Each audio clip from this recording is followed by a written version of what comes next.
આ 8 વસ્તુ કરવાથી ઉપમા એકદમ પરફેક્ટ જ બનશે. ટીપ 1, ઉપમા માટે સૂજી લેવો કે રવો? મોટા દાણાવાળાને સૂજી કહીએ છીએ અને નાના દાણાવાળાને રવો. તો ઉપમા બનાવવા હંમેશા સૂજીનો ઉપયોગ કરશું. ટીપ 2, આપણે પહેલા સૂજીને ઘીમાં શેકીએ જેથી ઉપમા નોન સ્ટિકી બને.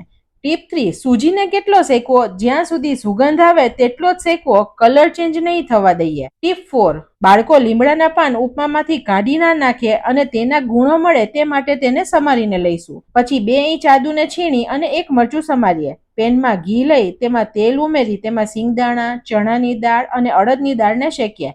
પછી તેમાં રાઈ, જીરું અને આદુ મરચાં અને લીમડો ઉમેરીએ. પછી તેમાં હિંગ, ગાજર, લીલા વટાણા ઉમેરીએ. ટીપ 5, શાકના ભાગનું મીઠું અત્યારથી જ ઉમેરીએ જેથી શાક ફીકા ના લાગે.